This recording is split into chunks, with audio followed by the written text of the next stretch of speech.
Kain tayo ng, pero palpak yung ginawa ko. Dapat hindi ko na nilagyan ng, gusto ko kasi siya gawing puto dayon. In short, wala na dayon. Puto, malambot na yung malagkit na white.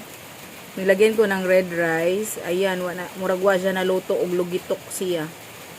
Kasabot mo lugitok, wa siya na luto. Lamin ni siya butangan og sama, butangan na to. Ang lagkit pa naman niya, oh. Lagyan natin to ng kuan. Ito, oh.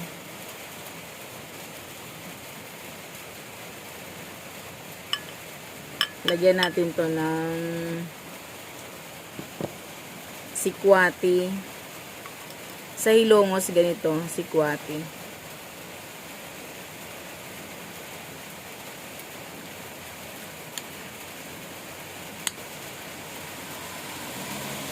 Nilagyan ko siya ng red rice. Dapat hindi.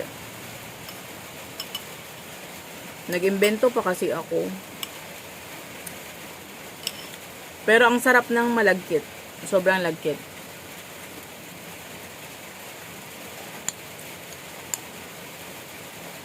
Huwag mo na lang siyang nguyain. Kainin mo na lang ng kainin. Tapos yung tabliya. Yung tabliya pala, dapat pinapakuluan ng matagal para mag-oil.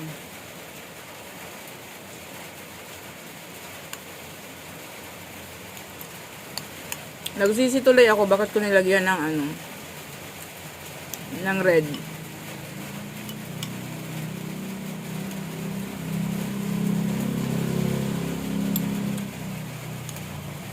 Kain pala tayo. Maulan dito para nandito na si Paulo.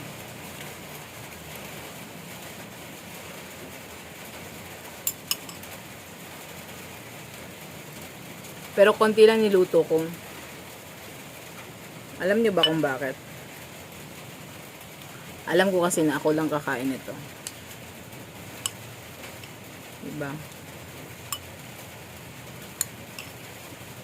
Pero kung taga Hilongos, gusto nilang kumain ng ganito.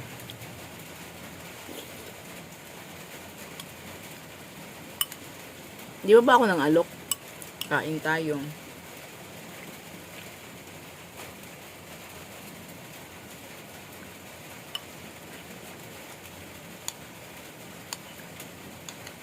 Matigas pala yung red rice.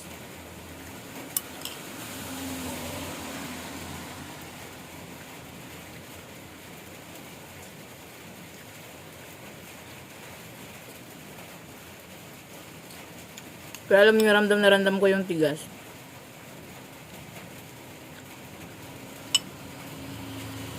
Pero itong puti,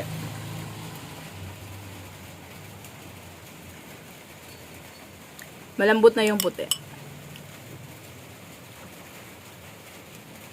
Ito yung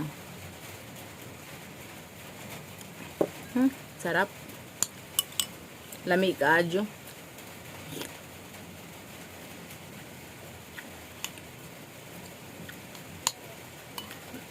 Kaya ako mga yung buhat o inani ba? Naman ko yung munggos ko dito. Kaya mukha ko puto munggos. Doon sa kapag niron gahi man nagpuwang.